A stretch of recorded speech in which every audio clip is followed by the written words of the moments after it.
Kamọru ṣe bẹbẹ Windo ilé onílé ló ń yọta káàkiri tọ́wọ́ fi tẹ̀ ẹ́ lówódé Yewa. Ọ̀tọ̀ ni tàwọn adigunjalè tó ń kó dúkìá nínú ilé, ọ̀tọ̀ sì ni tàwọn tó ń jalè nírònà. Àmọ́ ọ̀nà àrà ọ̀tọ̀ ni afurasí adigunjalè tí wọ́n porúkọ ẹ̀ ní Kamọru aṣáde yìí gbé olè jíjà tiẹ̀ gbà.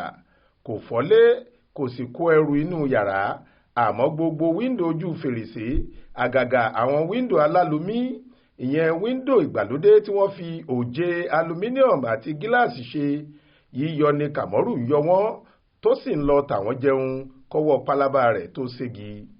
Ọ̀gá àgbà àwọn ẹ̀ṣọ́ aláàbò Ogun State Community Social Orientation and Safety Corps tí wọ́n tún ń pè ní so-safe, kọ̀mándàtì Sọjí Gonzalo ló fi ìṣẹ̀lẹ̀ yìí ṣọwọ́ s'Aláròyé lọ́jọ́ Ìṣẹ́gun Túsídẹ̀ẹ́ ọjọ́ 5 oṣù kẹta ọdún 2024 yìí nípasẹ̀ alukoro wọn ọ̀gbẹ́ni Moruf Yusuf. Ó ní ọjọ́ Túsídẹ̀ẹ́ ọ̀hún lọ́wọ́ àwọn ẹ̀ṣọ́ so-safe ẹ̀ka ti owódé Yewa èyí tí Idris Fatima ń darí tẹ afurasí ọ̀daràn yìí ládùúgbò ìyànà ìfàkọ̀ ní alágbọ̀n lágbègbè ọ̀hún. Wọ́n ní nǹkan bíi aago 5 ààbọ̀ ní wìríwìrí ìdájí ni wọ́n kẹ́fín Kamọru níbi ilé àdádó kan tí kò sáwọn èèyàn tó ń gbé inú ẹ̀. Jagunlabi ti yọ àwọn wíńdò onígíláàsì ilé náà sílẹ̀. Wíńdò 3 bẹ́ẹ̀ ni wọ́n ká mọ́ ọ lọ́wọ́ lásìkò tí wọ́n mú un. Gonzalo ní ilé kan tí wọ́n ń pè ní Wawe House lópòpónà Elékùrè lówódé níjọba ìbílẹ̀ gúúsù Yewa láfurasí náà ń gbé, àmọ́ ó gbówọ́ nínú jíjí àwọn wíńdò oníwíńdò yọ.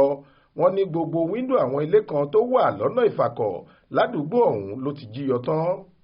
Nígbà tọ́wọ́ bá tí wọ́n mú dé àkàtà àwọn so-safe, Kamọru jẹ́wọ́ pé lóòótọ́ lòun ń jalè àwọn wíńdò kiri agbègbè náà àti pé 3 lára àwọn wíńdò tóun yọ kẹ́yìn wà nínú yàrá òun níbi tóun tọ́jú wọn sí.